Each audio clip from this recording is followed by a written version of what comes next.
Um, There's a few things I want to talk about business-wise.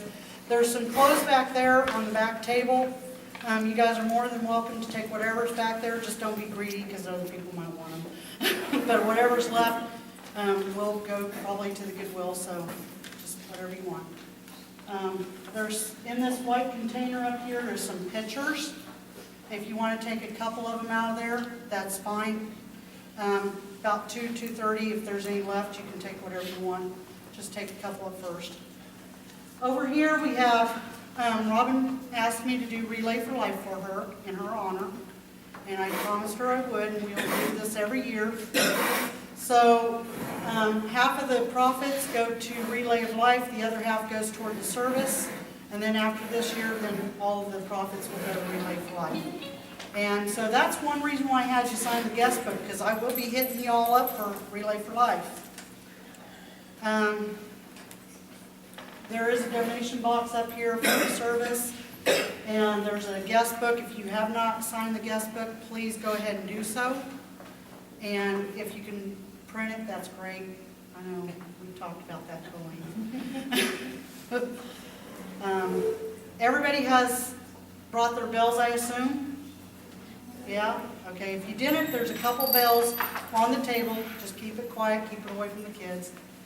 And I'm sure there's a few of you grown-ups that need to be tamed on that. The reason why we have the bells today is because when you go through chemo, and you're done with chemo, and you're cancer-free, you get to ring the bell for celebration. Well, Robin never got to do that during her life. So we're going to do that at the end of the service. Everybody's going to pick up their bells and ring them for celebration that she is now cancer-free. Amy will ring the first bell, and you guys all follow suit.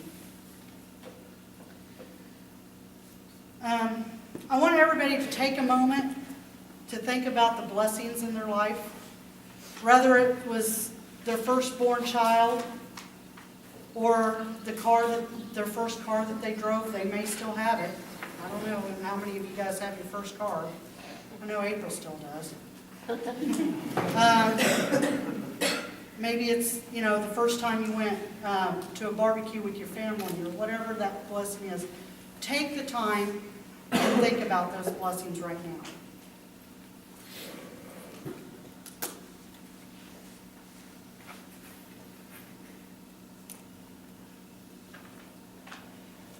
Of course, I've had many blessings in my life. My kids, my family.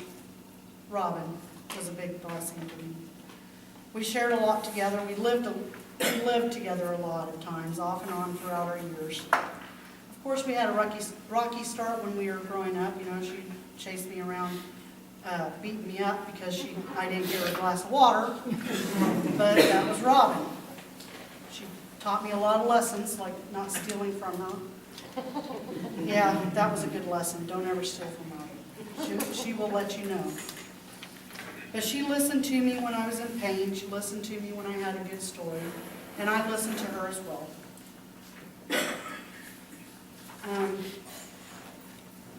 We've cried a lot, especially through this last year for chemo and her cancer. One of the things that I regret is not having more time with her.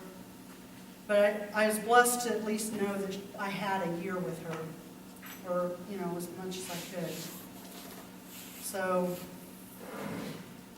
I want you guys to take the time during the ceremony, while you're sitting, eating lunch today, or afterwards, to share your stories about Robin, exchange those happy times that you had, or the time that you might have needed her.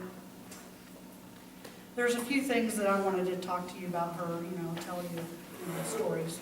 And I'll probably forget something, I'm sure.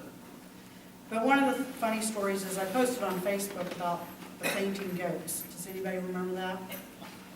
Okay, her son was on Morningstar Ranch, and she went to visit him. And there were some goats there, and she didn't know they were fainting goats. But Brian took her to see him, and she's like patting the goat and all nice and calm and everything. And all of a sudden, Brian yells, and the goat just falls over, and she's like, "Oh my God, is he dead?" And he's like, no, Mom, he just fainted. It's called a fainting goat. Well, Brian was the love of her life. He was truly the first love of her life, and always will be. But if she had another man that was the love of her life, it was somebody who passed away a long time ago. His name was Dwight. I don't remember him too much. I remember, I kind of thought he was good looking. But he passed away before they could get married. And here's a few other things that you may not know about her, but I'm sure a lot of you do. She loved to garden. Her and Grandpa used to go out every year and garden. Between the two of them, they had the greenest thumbs. I remember Grandpa just pulling, fresh vegetables out of the garden and eating it right there, just dust off the dirt and eat it. She did the same thing. That's why I love onions, because Grandpa loved onions. She used to make dream catchers. She made me one last year, and I think the cat enjoys it more than I do because he keeps playing with the feathers. The cat. And since she's made it, I haven't really had any bad dreams since then. That's what they're for. She preferred the left side of the bed. I know that's something you guys might not need to know, but she would come and cuddle with me. Do more talking than, sleeping. But that's where we were most calm at. She loved all kinds of music. Just anything she would listen to. Her favorite song was The Roast by Bette Midler. I heard that song over and over and over and over. It wasn't my favorite song, but it was hers. And she loved that song. One of the things she loved to listen to was cello music. My sons played the cello in 7th grade, and she loved the sound of the deep and hard sound, but also soft and gentle sound of the cellos. And she really enjoyed listening to my sons play that. She loved hanging out with friends and family. One of the favorite times of hanging out was, when we went out to the Zen garden. I call it a Zen garden. It's a tent out in the backyard. And we'd have the bonfire, and she loved to watch the fire pit, go in the blaze. One thing she hated was canned spinach. I'd never give her canned spinach. But serve her a fresh spinach salad and she was fine. Her favorite dessert, tiramisu. You guys say more. Her favorite vacation was when she went to go see her son in Reno this last year. It was right after we went to see the Grand Canyon. Her son, she got to watch her son get married to his soulmate. Got to see her grandchildren. And she was very excited to see them all. It was very exciting. The air was nice and crisp, and she loved that. And besides me, her best friend, well, I'm not going to tell you who that is because that person really knows who it is. But she really counted on this person throughout her life, and she knows who she is. She got a cush ball today. So, anyhow, I know there was something I was missing, but there's lots of great stories about her.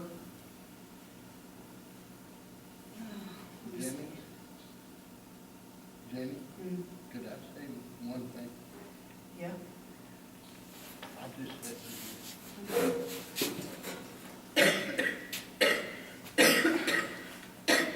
I think all of us here need to show Virginia how much we appreciate what she done for Robin. And I would appreciate that right now.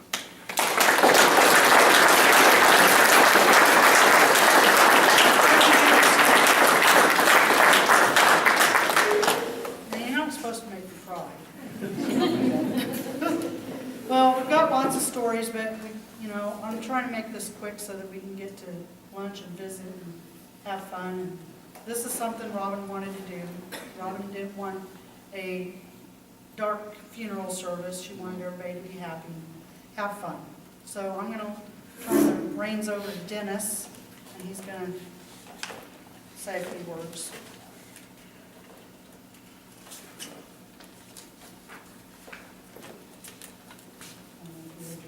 I think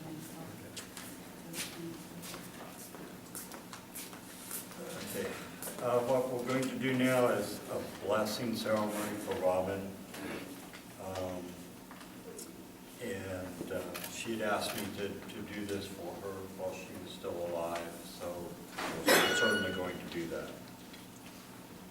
Time has passed. The wheel has turned. It is time for you, Robin Kell Partridge, to move on.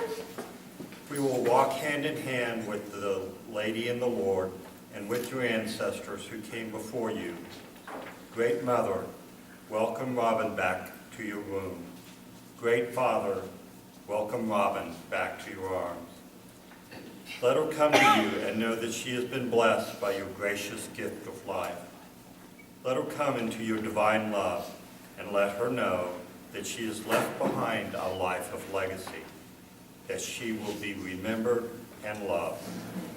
As she enters your world, wrap her in your loving arms and welcome her back home.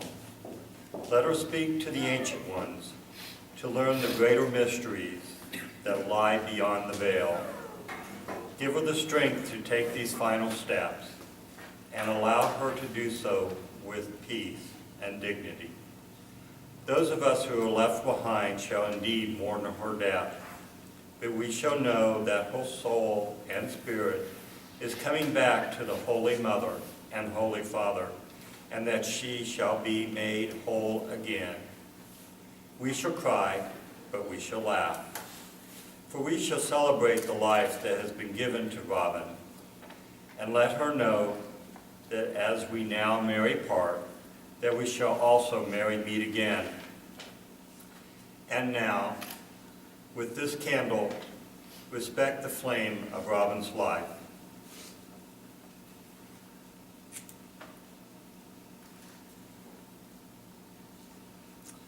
And though this candle shall die out, we know that Robin shall live on, and her flame shall never cease to burn. And we also know that she shall be reborn anew. Take her by the hand and guide her back into your hearts, for this is what is right and just.